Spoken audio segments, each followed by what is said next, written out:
are. I just get it. We're live. We're live. Good morning. Good morning. We're live. I'm gonna say right now, hashtag KMT for let's see. What are we giving away today? Killed Ketos Carnivore. Yeah, let's get our books, put it out there. I thought we were having a special giveaway today. We do have a special giveaway. We have a couple special giveaways, but we have a carnivore bar. We're giving away a carnivore bar today, and I'm gonna put the link in the chat because you get a discount with carnivore bar. Let's give away a carnivore hat and a carnivore bar. And if Tyler McCann shows up, he's giving away some stuff. Today's the day of giveaways. Everybody share this. You're getting tons of giveaways today. Well, and remember, we want to get more stuff on our list and get an affiliation with everyone, right? That's not really important to get developed, all right? Yeah, exactly. Hey, everyone, how's it going? All right, today's the day. Today is day 6, no food. It's been radical, no calories consumed in drinking, breathing, or eating. And I am feeling fantastic. I did a 4-mile hike yesterday in the hills with 20 pounds on my back. And wow. I feel great. I feel great. I've been tracking my glucose levels, and they've been ultimately at about 70, 75 or below. And this is with the, which one is this? This is the Stello. But I'm actually testing both the Stello and the G7, which we should put links on our Let me find those. Put links on there for the same reason.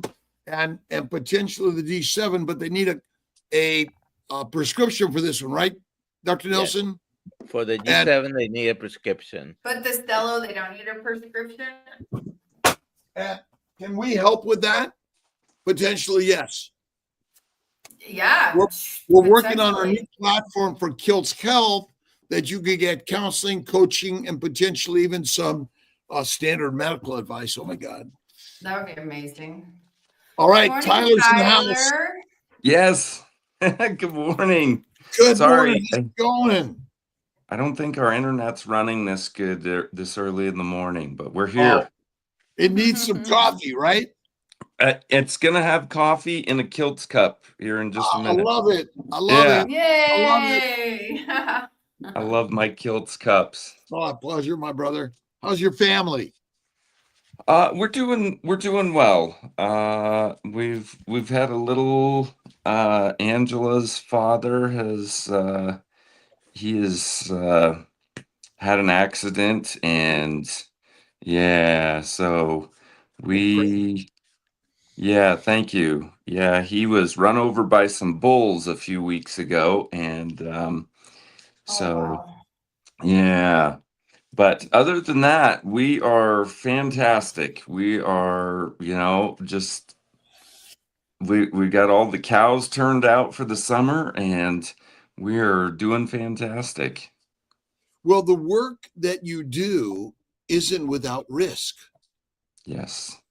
And ranching is actually one of the, I want to say it's the 3rd most dangerous jobs in the world. I think I've seen that somewhere. Well, no good thing comes out of easy things. Yeah. And really the true healthiest thing we eat.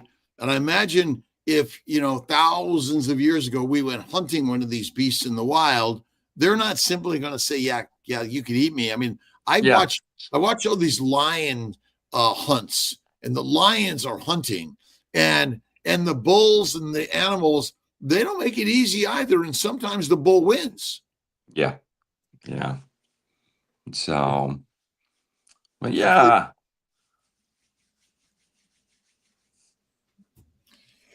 So tell us a little about the beef roundup and what your goal in life and bringing more people knowledge of why beef and meat is important and healthy for all of us. Yeah. So I did not grow up ranching. My wife is a fifth generation rancher, and my daughters will be the sixth, and I am a first generation rancher. So, you know, I grew up in when my parents got separated, I lived with my mom in downtown Denver. Oh, wow. Um, Wow. yeah, yeah, we were about 3 blocks from Children's Hospital, so definitely no ranching around. And my uncle owned a few restaurants, and I would spend the weekends with my aunt and uncle, and I got to see, that side of things. And I grew up never knowing what it takes to make a steak. And when I married into a ranching family, the learning curve is very steep, and so learning what it takes to make a steak, I felt compelled to share that with everyone. And so it was one of those things that there is. There's so much that goes into this, and it really is uh, such a long process. We spend 3 years to get that to the plate. If you go from conception all the way to when this is finished, and there's so much that goes into it that people don't understand.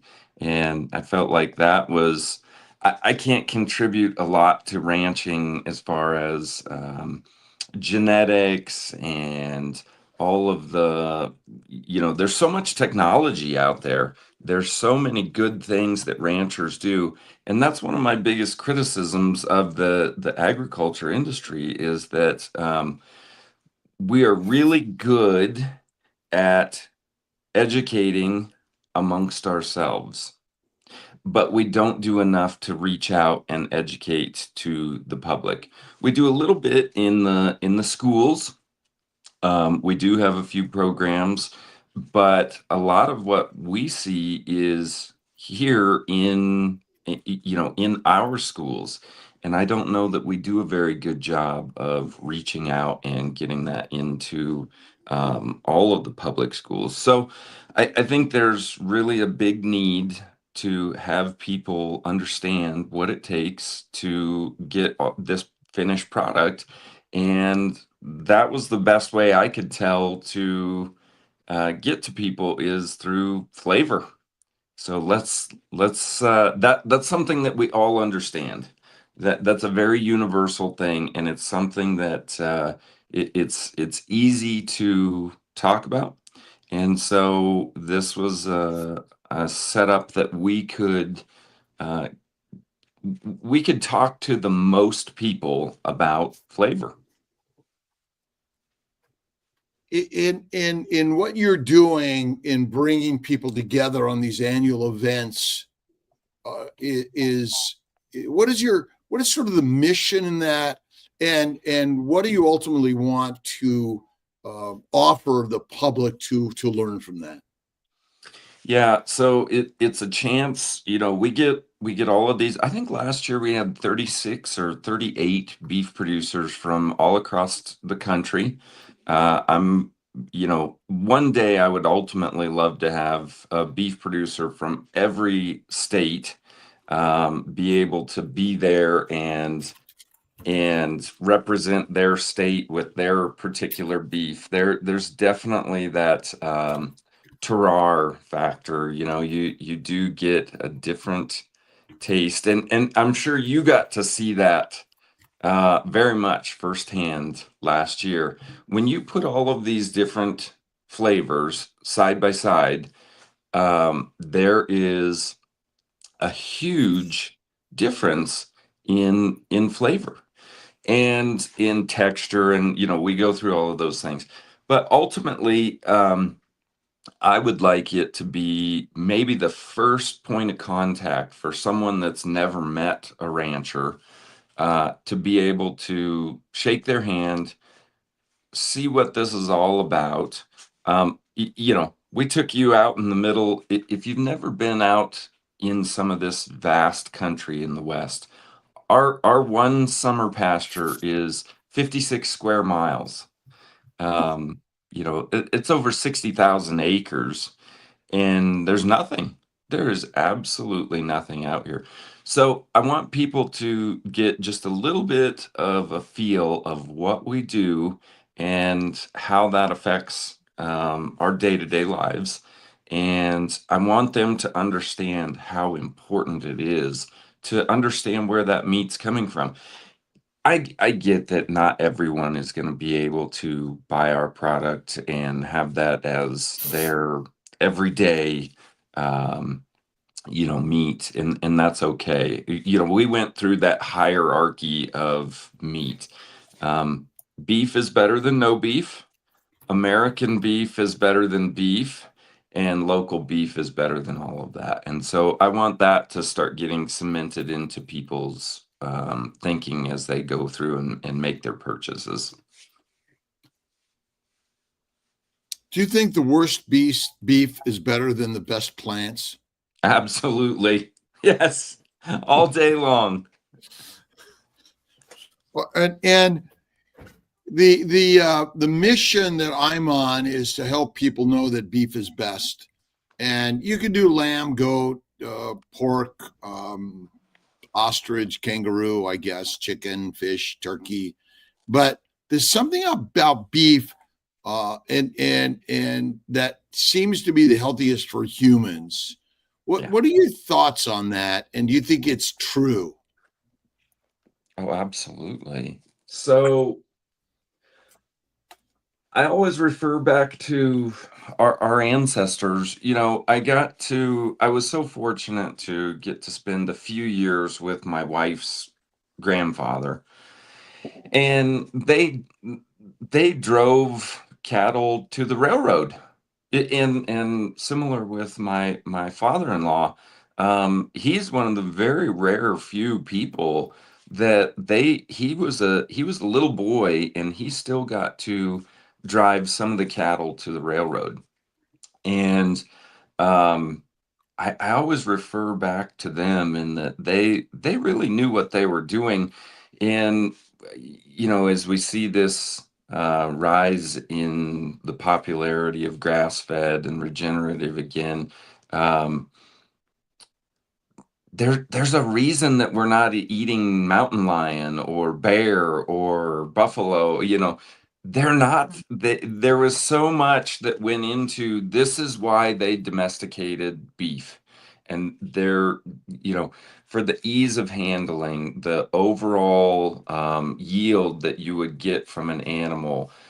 This country that we're in, there was a lot of sheep here actually, and the ranch that we're on, it is about 1/8. So when you're out here this August, remember this is about 1/8 of what wife's my wife's grandfather managed the ranch for a man named Clarence Greaves. And Clarence Greaves, when he was a young man, he started with all of the sheep outfits, and he would buy them up and convert them to cattle. So my wife's grandfather started working for him in the 1950s. It was about 1952. And that's when he was still building his ranch. And by the time he was done, he had an absolutely massive operation. But there was a lot that went into that. They had to pay attention to every little nuance, because there was so much there was such little margins at the time to make a living with these cattle. And so those guys weren't dumb. They really paid a lot of attention as to, there was a reason that they fed them a little bit of grain to finish them. There was a reason for everything they did. It wasn't trendy. It wasn't, they weren't able to go online and see what might work. They had to watch it and they had to know what was going to work the best. And I think that's how they settled on beef, and knowing that that was going to be the best animal for them to domesticate. I guess in that sense of domestication, I mean, human beings between lamb, I guess goat and cattle, those are sort of the three main uh, animals that are domesticated and raised around the globe for human consumption. Correct. So actually, the number one most consumed meat globally is goat. Mm.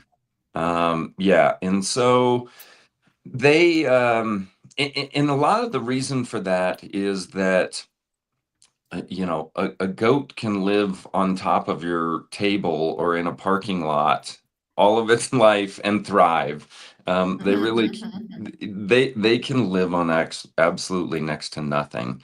And so there are a lot of third world countries that consume goat as their meat because it's what's available.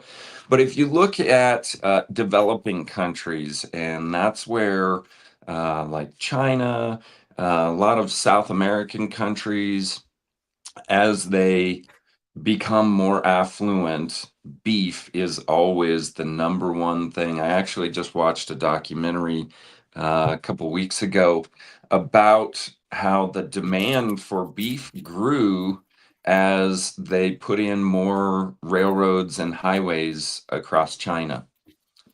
Pork was their number one thing, and as people became more affluent, they switched over to beef. And that's where a lot of our beef is going. So I like to talk a lot about the imports and exports of beef as well. Is Yeah, why do we import and export beef like anything else? It's marketplace. Yeah. Yeah. And so it's very much a game of, and that gets into our four big packers. And that's always a subject that people need to learn a lot about because there's so little information about that out in the public. Um, so yeah, that's one. It's a big game, and it's a lot of people that are trying to make as absolutely much money as they can. I believe we import a lot of money or a lot of beef because they can buy it in other countries far cheaper than what we can raise it here.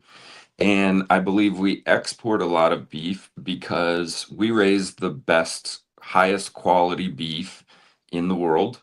And if you look at China, since we talked about that already, the the demand for white fat, grain-fed marbled beef is the highest in the Pacific Rim countries like China. And so I think that's where a lot of the driving force for our imports comes from, or our exports, excuse me, comes from that demand for that grain-fed beef is so high there. What is it about the fat and the marbling of beef that seems to be well above all other animals in its value for potential health and Yeah. wellness, or people choose it for flavor? Yeah, so I actually just talked to a guy about this the other day because he's entering a breed of cattle in the beef roundup. That's the fun thing for me. I get to visit with all of these beef producers. They have a breed called an American Blue, and they are specifically noted for not being marbled and being more tender. They've genetically selected them through breeding for tenderness. And so, but we were talking about it, and it's a number, it's a calorie conversion. It's one of those things that it is the easiest calorie conversion to put that fat onto cattle. And so when we talk about the grain finishing, then we get into the whole idea of how much of that fat can we put on for the least amount of calories that we put in. As far as flavor, we see that the I think people's palate tends to run towards that grain finished because that's what's been the most readily available for a long time. I do see people changing that, and I do see as more consumers are getting more educated about it, they are tending to go more towards that grass finished, a little more yellowy fat, which is going to be a little higher in omega-3. And so it's always fascinating to me. I get that comment a lot after the beef roundup that I never realized that I liked XYZ type of beef. And so I think as we let people try these side by side without telling them ahead of time, that's very important, that it's a blind taste test. Then when we take away all of the marketing, we don't even realize how much marketing there is in beef when we're at the store or when we're buying it.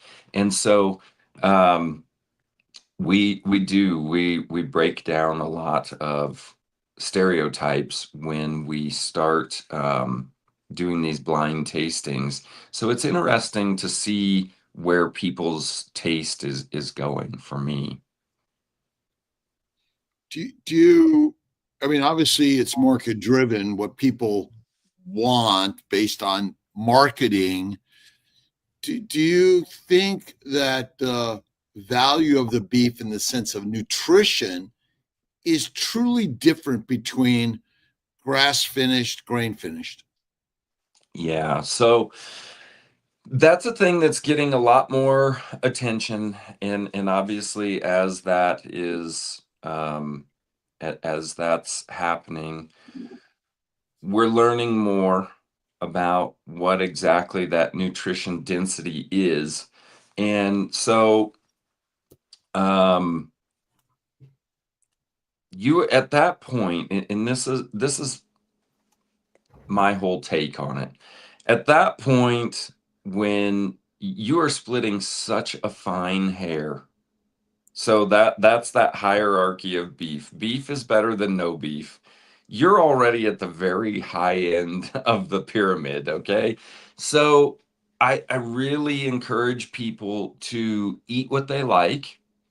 Find a local beef that you enjoy. I think that's more important than really worrying about all of these different, is this grass fed and grass finished and regenerative and certain breed and people get this overwhelming sense of I have to find this holy grail of beef, right? And I don't want it to be that. I want it to be do I know where this came from? If you can find American beef, that's fantastic, and you enjoy the flavor, eat that. I think you're going to speak with Mike Calicrate, and I visited with Mike the other day when you're here, and Mike's one of my heroes. He should be mentioned in the same breath as White Oaks Pastures, Will Harris, and with he's there in Virginia, Polyface Farm.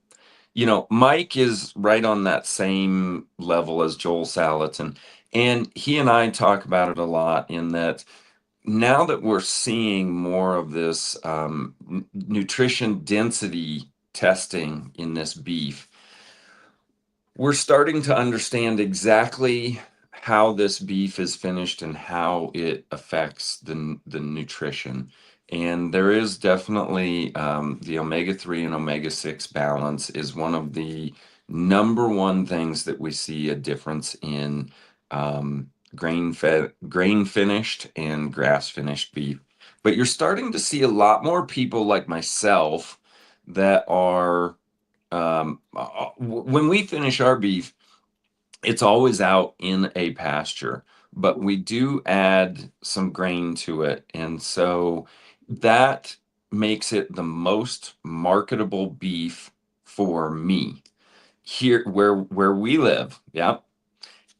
And you know, the Wyoming Wagyu that you got, they're a very similar there. Yeah. Oh, I'm just someone's asking a question somewhere else, so I Oh apologize. yeah, Ask yeah. them And how so they die. that I think you're starting to see a lot of that, and what that's doing, I think you kind of get the best of both worlds when you're finishing them like that. Obviously, I am not anti-feedlot. I am not a proponent of feedlot. I think it is a necessary thing, and that we're going to learn how to reshape that model as we go forward. I don't think I think there's going to be a divergence in the beef industry, and I think we're seeing the very beginning of that divergence right now. In that you will see these feedlots being more concentrated. We're going to see some of these mega 50 and 100,000 head feedlots be built as some of these smaller 5 and 10,000 feedlots are absorbed or bought out and taken over. And then I think you'll see more of people like myself that are doing this, you know, 10 to 20 to 80 or maybe even 100 head a year finishing. And so I think it'll be important for people to understand where that's coming from and why they're choosing the beef that they're choosing. I mean, we can look at all commodities in a sense. There's obviously the mass produced, marketed to. I'm going to use the word masses in order to work to make it more accessible, affordable, whatever it may be. And you think about the world we live in. The problem once was access to food was hard, and we had a starving world, and our mission was to provide more food, more people at a lower cost. But there's always going to be those areas of what's the word I'm thinking about? There's a segment that wants something different, and they want organic, they want local, or they want some specialty. They want to know more things, and we can put that into everything in a sense with all plant foods. Look at wines and milks, and I mean, you know, you can find that maybe more so in wine and things like that. And so I guess there has been a movement towards more consolidation, larger, but is your world and more smaller? I don't know if they're smaller, but it really has to do more with the feedlots and the processing plants, less so the individual ranchers that are raising and producing at that level. So for us personally, we will always have a commercial side to our ranch. You know, we run about 600 head of cattle. And so for us, that is a full-time job. You know, my wife doesn't have to work in town. I don't have to have a second job. People would be absolutely shocked how many ranches there are that are run like that, where everybody has to have a town job or everybody has to have a second job to pay for ranching or to pay for farming. That's a Wow. crazy thing that doesn't happen anywhere else in the world. You don't go to your clinic so that you can go and be a chiropractor on the weekend, right? Right. So I think that's a big thing for people to understand is that we're very, very fortunate to be able to full-time ranch. And so there'll always be a commercial side to us, and a big portion of that is population density. Riverton, Wyoming is less than 10,000 people. So that's why I get so much support locally for the beef roundup, is because I bring a lot of people in. If we have 2,500 people, people around town notice, they know. And so I think that proximity is a big thing for me.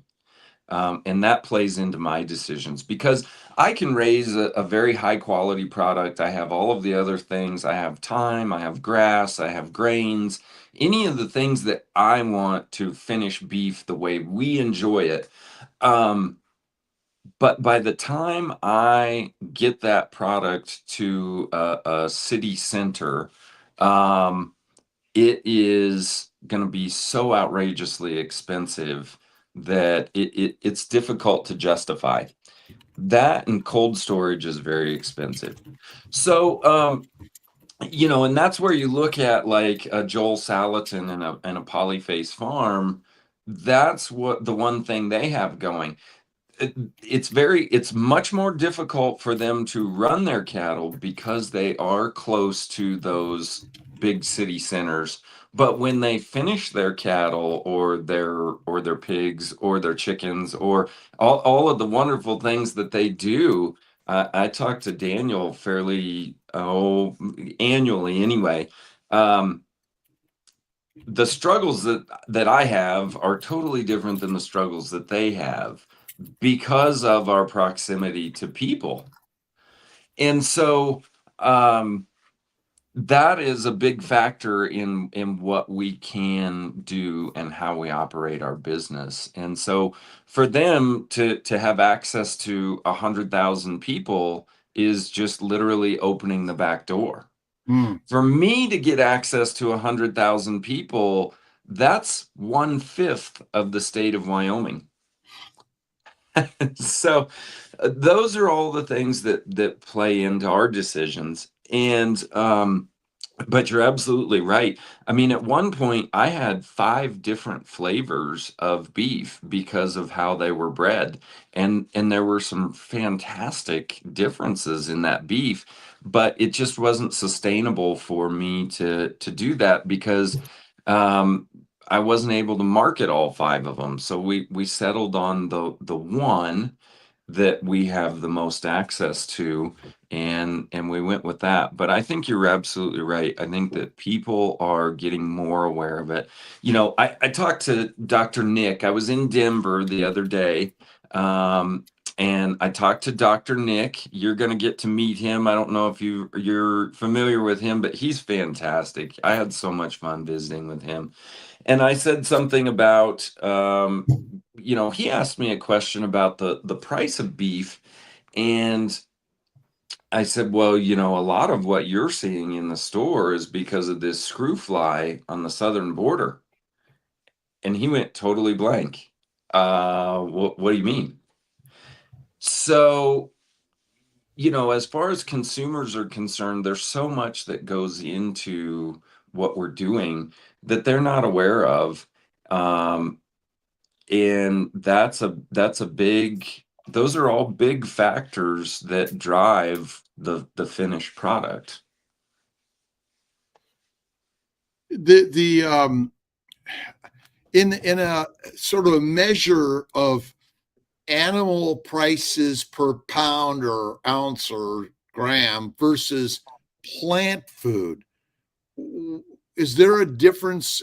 Forget the value of each to the human body, but I guess we have to look at just say, hey, is meat really that expensive when you consider its lack of toxins, poisons in general, and its nutrient value to the human body, because most of it is actually ingested and internalized into our body, versus plants. A significant amount of it goes out the rear end. Yeah. So I've done carnivore for right at 2 years now. And I try and learn from you and Dr. Chafee and Dr. Lisa and everyone that I can. But I eat so much less now. I might eat a pound of meat a day. I don't know. And I have, obviously there's days where I eat more, days where I eat less.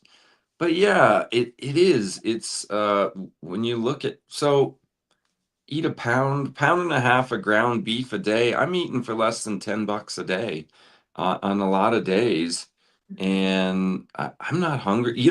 I told the story, and I tell the story every year. I'm 6 foot, 210 pounds, full grown guy. I used to eat 4 or 5 times a day, and I was starving all the time. If I didn't eat every 3 hours, I would see stars. Literally at 2.5 hours, I would start like seeing stars and start feeling dizzy. Wow. Yeah. Well, I'm on day 6 of a 14-day no food. I saw that last night, day 5. That was amazing. And I'm feeling still amazing. I believe that the animal-based food also reduces cravings. Yeah, and I think that's a big thing. But I think we're so mass marketed to a plant-based diet and a low animal fat diet, and I think now that I eat pretty much a fatty meat every day, about a pound a day, and so I was going to comment. I'm keeping track of my weight, my glucose, and my insulin levels every day. And my weight, I'm generally losing about a pound a day. And I got a little extra. I'm not concerned about it. And I always gain it right back pretty quick anyway. But my glucose has been generally about 70. It's gone down to 65, and it's gone up to like 86 to 90. And my insulin level is 0.2 to 0.8. I'm getting it today again. And Dr. Nelson has advised me to check what am I checking? C-peptide. Oh, C-peptide and lipid panel, special one through LabCorp. And I'm amazed how good I feel in all of this. And I think that I've been carnivore nearly 15 years. Dr. Lisa, 16 years. There are others like that are here that like 41. Here we go. This guy, 41 years. Yeah, right. Wow. 41 years. Amazing. And so our mission is to share how meat is truly the healthiest thing for us to eat, and supporting all meat processing, I guess, is still our number one focus. But knowing your rancher, and I think Mark McKinley. Yes. I think he'll be there this year too. I hope. Absolutely. Mark's great, and you and Mike Calicrate. I saw just recently when I landed in Colorado Springs to my office. He would happen to be at the airport also, but I watch him all the time, and people like yourself and others really supporting that we know who you are. I mean, again, where do people's vegetables come from? Where did all the plants come from? Yeah. How do you know that one? I before we get to a couple of questions, I want to ask another question. So should we be focusing on the individual ranch farmer or the processing plants that you utilize? Important also in that they, someone commented on Kill Somebody Tribe, they go to somewhere in Ohio that basically takes 3 farms, 3 ranches, and processes all their meat. And, and knowing a little more about that, how important is that too? Yeah, so that's the thing that we saw it in 2020, the rise of these local processors, which was absolutely fantastic. It was so needed. I saw your carnivore bar hat, so I had to get my Dry Lakes Ranch beef hat. Yeah. I so yeah, and that's one thing that Mike talks about so much, and that he's off the charts brilliant because he's been doing that since the 80s. Mike's story, I'm sure you know it, but Mike, he saw what these big four. So okay, let back up here. This is a huge question because of the big four meat packers. Okay, so if people aren't familiar, over 85 to 90% of the entire American meat industry is controlled by four large packers. Okay, and two of them are foreign owned. Oh wow. They're Brazilian based, and so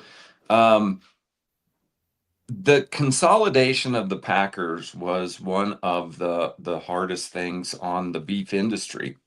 And so we're seeing that getting broken up because it doesn't, when they control the market, they control the narrative. And so, excuse me, that is a huge thing that we deal with daily because they're setting the price. They're getting them coming and going. So we talked about the imports and the exports a little bit. And so I've never met a greedy man that had enough, right? So how and they say, oh no, all of this meat is going right back into the stores. Well, that's not true, because why in the world would they go and buy some South American beef for pennies on a pound? They're buying that entire animal for $5, $6, $800, and then they're able to bring it here and charge our prices in the grocery store. But yet they can buy our very prized animals here that have the best genetics, the best feeding, the best of everything, and they can market that beef to a Pacific Rim country, and they're going to make 28 to $3,200 bringing that South American beef here to our stores. They're going to try and do the exact same thing when they take that American beef and send it to a foreign country. They're not going to put our beef. Right now, I sold some heifers the other day that 2 years ago they would have sold. I'd always sell them in the spring. We keep them all through the winter to see if they're bred or not. We preg check them in the fall, and you're not always able to tell 100% accuracy. So we let that develop, and we keep them through the winter, and we sell them in the spring, those that are for sure not bred. Normally, those kind of heifers in the spring are going to bring 8, 9, maybe $1,000. I have one the other day brought $2,400. Wow. Why? Why? Because right now our herd size, especially our female side of our American herd, our numbers are so low. Any reproductive age females are outrageously priced. That's what I used to make our beef out of. Those are the females. Wow. We don't want those genetics in our herd if they didn't breed the first year. And that may be no knock on the heifer herself. She may have had all the genetics, but she may just not have been exposed to a bull. We just don't know. We can't take that risk, right? We can't put that back into our herd. We have to have the one that was bred on the first exposure, right? That's what we're looking at. So, but there's so many. So again, huge subject here. So I think that back to that rise of the smaller local processor in 2020, when those 4 global giants got shut down because of COVID, we had that absolute need for those local processors. And there was a huge number of government programs that went out. There were a lot of investors. There were a lot of people that started looking for that local beef. We had in 2020, that was the first year that I had planned to butcher 20 head of our own cattle. And that was a huge number. Like my wife was just shocked. And I can remember she was not pleased with that either. I can remember sitting at the table in January when I took the first load of cattle in to get slaughtered, and I was having to roll pennies to get them out of the processing plant because I didn't have enough customers. I was still having to, excuse me, um, put our meat into restaurants. I was still having to hand out flyers. I was still having to do all of the footwork because we were still building our business. And I took in like 5 in January. I had appointments for 20, and I had 20 cattle standing here being finished. And by March, I had all the money and no meat. I mean, it happened in 3 days. When our local grocery store ran out of beef, every business card I'd ever given out, every website, every email, everybody called or emailed or text or whatever, and we were out of beef. We were having to ration how much beef we could sell to people. There were people in tears when I would tell them that they would call from another state. This is the craziest part. They would call from another state and say, my elderly parents still live in Riverton and they are scared to go to the grocery store. Would you deliver meat to their house? And people would be in tears when we would show up, and I would say, it's okay. If they're scared to go to the store, I've got a lot of stuff in the pantry. I can bring a few extra things if you would like. And people would literally break down. So following that, there was this big push for more local and regional processing plants. And now that demand is balancing out. We're starting to see a lot of people go back to the grocery store. For some people, that was the last straw when they realized that I could supply them with beef consistently and that it was better quality, it was more flavorful and more nutrient dense than what they're getting in the store. That was the final straw for them. They would not go back to the store.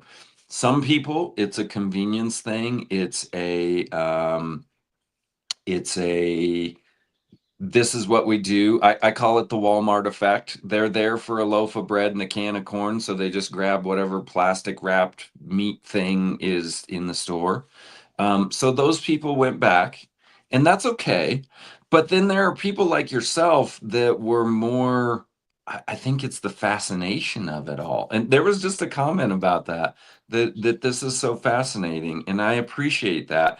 And so I think that's where I have a unique perspective in that I didn't understand all of this, and now seeing both sides of it, I think we need to tell people about how fascinating it is. And I think that's what keeps drawing people to this is like, wow, I didn't really know that this all went into putting this steak on the plate. So we are definitely seeing a lot more of one, the quality of our product, bringing more people to us, and that fascination of, I didn't realize there's carrot finished beef, there's Wagyu beef, we had a beef that only gets the beer barley, the spent beer barley from a brewery. There's so many fascinating things that are happening. So I think that's bringing a lot of people to us, but we are seeing now some of those processing plants failed, but some are now thriving, and so it's really been fantastic to see this reemergence of these local processors. In general, it's the rancher that we all focus on and not the processor. And that's kind of interesting how it's all how many ranchers have their own processor and they don't, no one else uses that. Is that rare?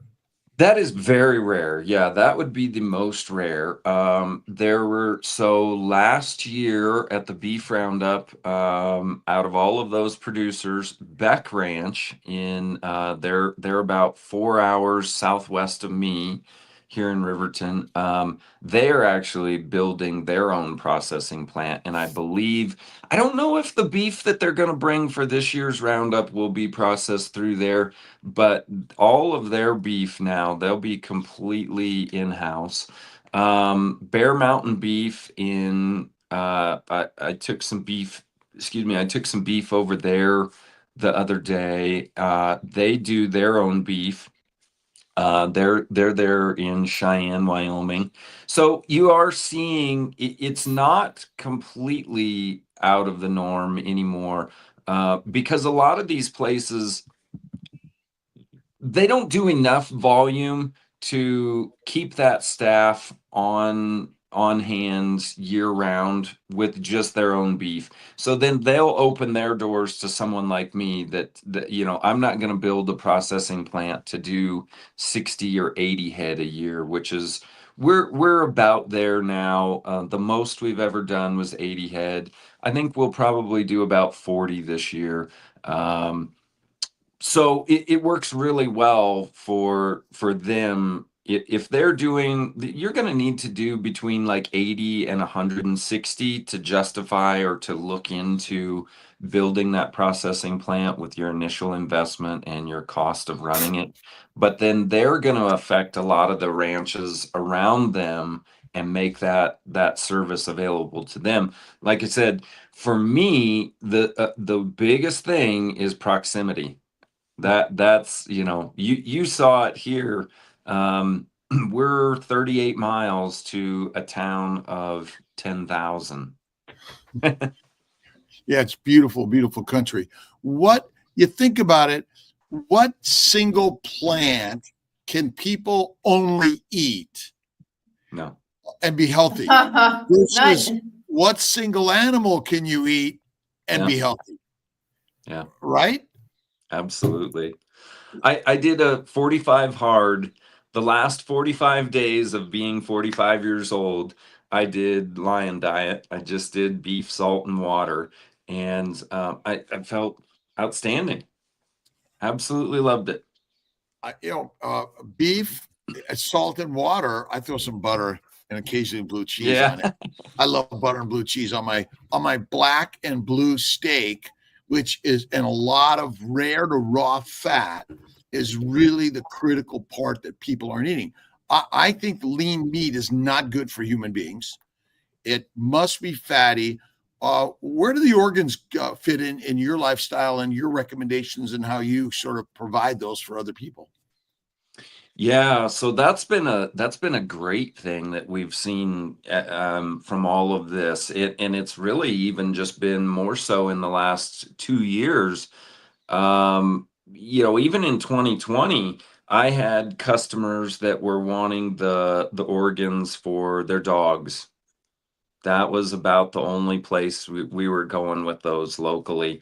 And now the organ meat, when I still supply one local grocery store with some meat, and that's where all the organ meat goes anymore, because that they say that sells the day that it gets there, it's sold. People have really embraced that and are doing more and more organ meat. And so that's a wonderful thing. You're seeing a lot of They're calling them primal blends or ancestral blends of ground beef coming out. And so they're taking that, and they've obviously figured out the ratios that they want to sell that at. But you're seeing, anywhere from about 3% to 7% of that ground beef that you're of each pound of ground beef in these primal or ancestral blends is going to be that organ meat. And then they'll put in the rest of the fat and the other grinding meat. But you're seeing that be a super popular option for people because they are getting that super high density meat, but they're not to eat a raw piece of liver or a cooked piece of liver for most people is still not very high on their priorities. But to have it in a ground product like that, a lot of people don't even realize that they're eating it. Ollie, Dr. Nelson, you see a few questions we want to sort of we highlight got 20. before we have a swarm of questions. let's so get do you guys see a few that you'd like to highlight? And let's I know you guys have been looking at I wanted those. to ask one. I gotta find it again. Yeah. It was along the lines of why is a feedlot necessary? Let me find it exactly, but that was the we'll question. take that. Well, that's good. Yeah, why is the feedlot necessary? Yeah, so cattle are an amazing animal that has the ability to convert all of these plants that we are not able to convert into high-powered energy. Even my wife's grandfather was talking about that, from the 50s and 60s. He said, we have a machine that can convert this grass fiber into protein for us. And so we have a lot of industries. So you look at the beer brewing industry, you look at right now any of this ethanol that people are putting in their gas in their tank.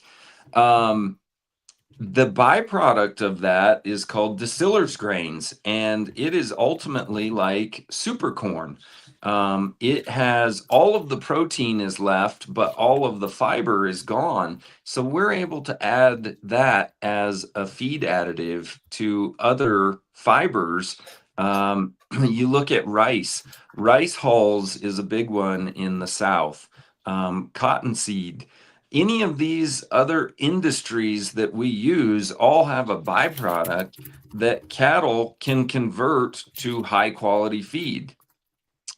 So again, we go back to proximity. For a person like myself, I don't have the ability to finish and process and sell 600 head of beef every year, but I can sell a few semi-loads of calves that can then go on in that chain, and they can be made into that high quality beef where I wouldn't have the wherewithal myself to do that. I can do 60 to 80, and that's a big project, but I can send them off and someone else can take that on. So the need for feedlots, and Mike Calicrate talks about this a lot. We got sold that as we have to feed the world. We don't need to feed the world. We need to feed our neighbors. But the proximity to people is a big need for feedlots, and that use of those other industries byproducts, we put those to fantastic use using these cattle. Great. And I think this is another good question. Kitchen Witch 1885. Tyler, how do you manage the health of the herd? Are antibiotics a necessity? Yeah, so the antibiotic one is a fantastic question. If I give 10 shots in a year, that's a bad year for me. That's a lot of antibiotic for us. So our herd health is very low maintenance, high tolerance. We have selected for that over the years. And again, it goes back to proximity. Our cattle are out in the open more than they are ever in and around other cattle and other people. And so we've selected for those cattle that can take care of themselves. We watch them calve the first year that they're going to have a calf. We watch them so that if they have any trouble, we can manage that. And typically, if I have any sickness in our cattle, it's those cattle that I'm going to have to doctor on, because I do have to have them here at the house. I do have to have them in a pen, and they are around other cattle. And so that's when we start to see the need for antibiotic go up. My cattle that live out all winter long and they don't see people and they don't see a corral, they don't ever get a shot. Oh, wow. Well, if you think about it, who takes more antibiotics than anything in the world? Human beings. Human beings. Yeah. Human beings take antibiotics, antivirals, and hormones more than any cow does. Yeah. And I always say we worry about the thing that is least likely to be the thing anyway. Yeah. So. Yeah. Yeah, and it is, and so like this year, we had a more viral strain of a pink eye come through, which was really odd for us. We typically see that in the fall when the prevalence of flies is very high. The cattle will start itching their face, and they're going to get it. They'll get a scratch on their eye, and that's what's going to turn into pink eye. That's a very broad term, and this year we were seeing it go through, so we did, but the biggest treatment, the best treatment for pink eye is just to cover the eye, just an eye patch. And so now, along with that, because you see that problem and we have the antibiotic available, we are going to doctor that as well. We didn't lose a single eye all year, but we did. I want to say we doctored about 16, but I did one specifically. I saw him at a very early stage of getting this. All I ever did was put an eye patch on him, never gave him a shot of antibiotics. He was totally fine when the eye patch fell off. Let me hit So, a couple of quick questions, if I yeah. may. Yeah. How much do baby cows cost? Right now, when we go to sell our calves in the fall, we're putting them on a video auction. Our video auction will be at the end of July. The market will show that we're going to get between $1,700 and $1,900 per calf at 500 pounds when we wean them. What's the particular breed you use? So ours is an F1 breed cross, which would be a Red Angus, Black Angus, and Hereford cross. And how many acres you need per cow? Here in central Wyoming, where we run, you're going to be looking anywhere from 35 to 50 acres per cow. Wow. Got it. And in general, what's the minimum you need to raise a cow on just free range grass? So when you look at a place like Florida, which is a very large beef producing state, they do cows per acre. Okay. Wow. Cows per acre. Many cows on 1 acre. Okay. Yeah. And so we're totally the opposite. We are acres per cow. And so it really depends on what your vegetation is like, the density, your annual rainfall. There's a documentary about cattle, and I can't remember the name, but everybody always quotes this guy from central Mexico who did some regenerative practices and upped his grazing to tripled his grazing capacity. He gets 13 inches of rain a year. I get 9. Wow. Let's see. Should we worry about cow farts or human farts? We'll leave that Yeah. alone because I think it's all Worry about the people. I'm on day 6 of a 14-day fast. The longest is 7. Dr. Nelson's is 10, and you know, I'm enjoying it. I think it's really been fantastic. Just quick. Someone asked this, what's the name of Tyler's ranch? And how do we find it on the internet?